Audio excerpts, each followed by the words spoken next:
Mendiskusi mengenai peran rakyat dalam revolusi nasional. Betul sekali. Nah, apa aja ya kira-kira peran rakyat dalam revolusi nasional? Revolusi nasional adalah periode penting dalam perjuangan kemerdekaan Indonesia dari penjajahan Belanda. Nah, ada beberapa aspek penting mengenai peran rakyat dalam revolusi nasional. Yang pertama, yaitu peran perempuan dalam revolusi nasional Indonesia. Selama periode revolusi nasional Indonesia, perempuan memainkan peran yang sangat penting dalam perjuangan. Meskipun mereka tidak selalu terlibat langsung dalam pertempuran. Ada beberapa kontribusi mereka dalam mendukung upaya kemerdekaan, yaitu ada peran medis dan kesehatan. Di dalam bidang medis dan kesehatan, perempuan tidak hanya membantu merawat korban perang, tapi juga memastikan suplai obat dan perawatan yang diperlukan untuk mendukung perjuangan di kemerdekaan. Di Aceh, perempuan anggota Palang Merah Indonesia membentuk satuan tugas medis khusus. Di Sulawesi Utara, perempuan berjuang keras untuk mengatasi blokade Belanda yang menyulitkan pengadaan obat-obatan. Mereka berusaha menerobos rintangan yang diterapkan oleh pihak Belanda untuk mendapatkan obat-obatan yang sangat dibutuhkan oleh para pejuang dan masyarakat yang terkena dampak konflik.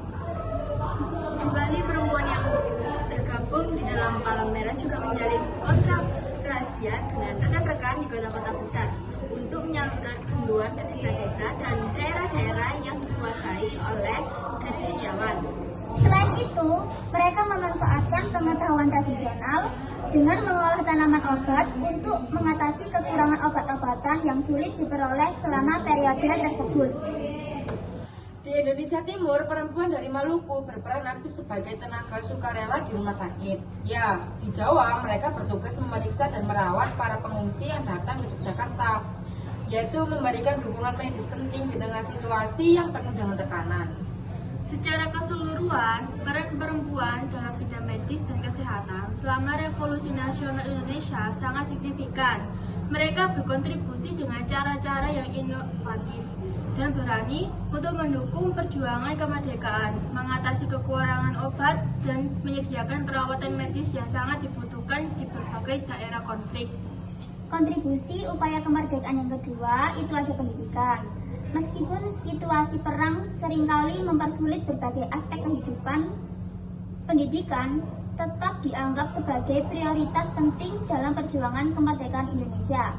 Di Aceh, pelajar putri mendapatkan pelatihan kepanduan yang dirancang untuk meningkatkan kemampuan intelijen, kekuatan fisik, dan semangat cinta tanah air.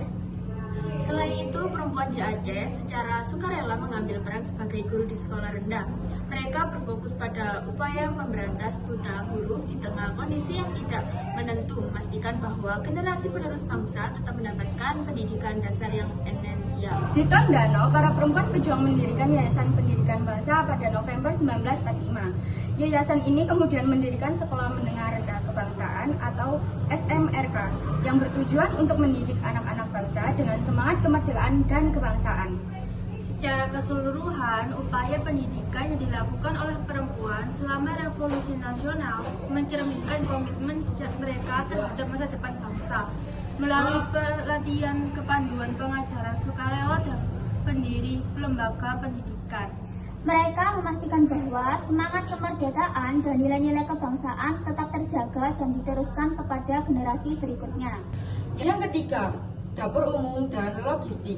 Dukungan logistik merupakan aspek krusial dalam kelangsungan perjuangan kemerdekaan Indonesia.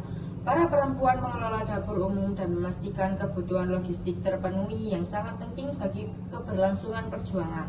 Di Maluku, istri-istri dan remaja perempuan dari Barisan Pejuang Indonesia berperan aktif dalam mendirikan dan mengelola dapur umum.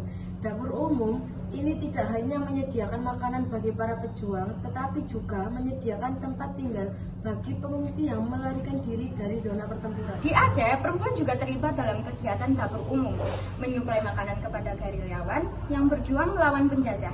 Selain mengelola dapur umum, mereka melakukan penggalangan dana dengan cara menyumbangkan perhiasan dan barang berharga pribadi. Dana yang terkumpul dari sumbangan tersebut digunakan untuk berbagai kebutuhan strategis. Salah satunya adalah pembelian pesawat RI-001 Seulawa yang merupakan pesawat pertama yang dimiliki oleh Republik Indonesia. Pesawat ini menjadi simbol perjuangan dan keberhasilan Indonesia dalam mendapatkan dukungan logistik yang diperlukan untuk memperkuat posisinya dalam perjuangan kemerdekaan. Secara keseluruhan, peran perempuan dalam Revolusi Nasional Indonesia sangat beragam dan signifikan, mencakup bidang medis, pendidikan, dan logistik. Kontribusi mereka memperkuat perjuangan kemerdekaan dan membantu memastikan keberlangsungan serta keberhasilan upaya perjuangan nasional. Yang kedua, peran seniman dan sastrawan. Peran seniman dan sastrawan dalam perjuangan kemerdekaan Indonesia, mereka menggunakan karya seni dan tulisan sebagai alat untuk membangkitkan semangat juang dan menggerakkan rakyat relawan penjajah. Seniman dan sastrawan pada masa itu seringkali menghadapi keterbatasan dalam alat dan media, namun hal ini tidak menghalangi mereka untuk berkontribusi dalam perjuangan. Mereka menciptakan karya seni yang ditampilkan di tembok selebaran serta ilustrasi atau karikatur di surat kabar, menyebarkan pesan perjuangan dengan cara yang sederhana namun efektif. Oh, jadi gitu peran-peran perempuan dalam revolusi nasional di Indonesia. Betul sekali! Jadi, kesimpulan yang dapat diambil adalah perempuan berperan penting sebagai pejuang, perawat, logistik, dan penggerak organisasi demi kemerdekaan Indonesia. Terima kasih. Dadah. Ya Rabun! Onaran yaksa kebahagiaan. Ya Rabun!